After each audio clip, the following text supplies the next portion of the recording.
দিদি, তুমি বিকেলে কোথায় গেছিলে? কেন? জামিলের বাড়ি গেছিলাম টাকা দিতে। তোর দাদাবাবু মাছ খেতে চেয়েছে। দাদাবাবু তোমায় মাছ আনতে পাঠিয়েছিল?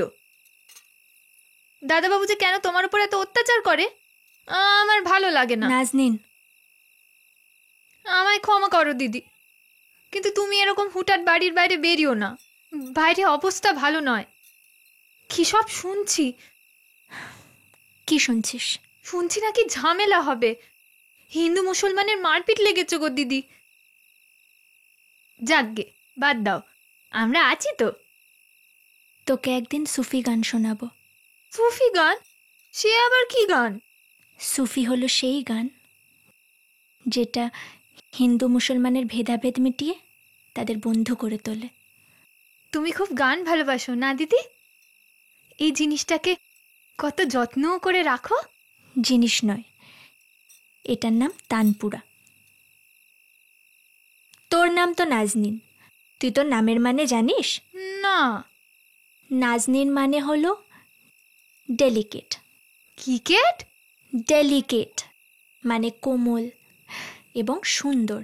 ও মা, আমাকে তো কেউ আগে বলেনি। দিদি, তুমি খুব ভালো গান গাও। আমরা তো নিচু জাত, তোমাদের ঘরে বেশিক্ষণ থাকতে দেয় না। কিন্তু আব্বু একদিন তোমার গান শুনেছে বাড়ির বাইরে থেকে। বলেছে তোমার গানের মধ্যে নাকি আউলিয়া না দেউলিয়া কাকে দেখতে পেয়েছে। নিজামুদ্দিন আউলিয়া, দেউলিয়া নয়, পাগলি। তবে হ্যাঁ, ওনার গান আর ভাব শুনে সবাই মনের দিক থেকে দেউলিয়া হয়ে যেত, সেটা ঠিক। ওনার গান শুনে সবাই কি বলতো জানিস? আল্লাহ মর্তে সঙ্গীত হয়ে নেমে এসেছে। নাম শুনে তো মনে হচ্ছে মুসলমান।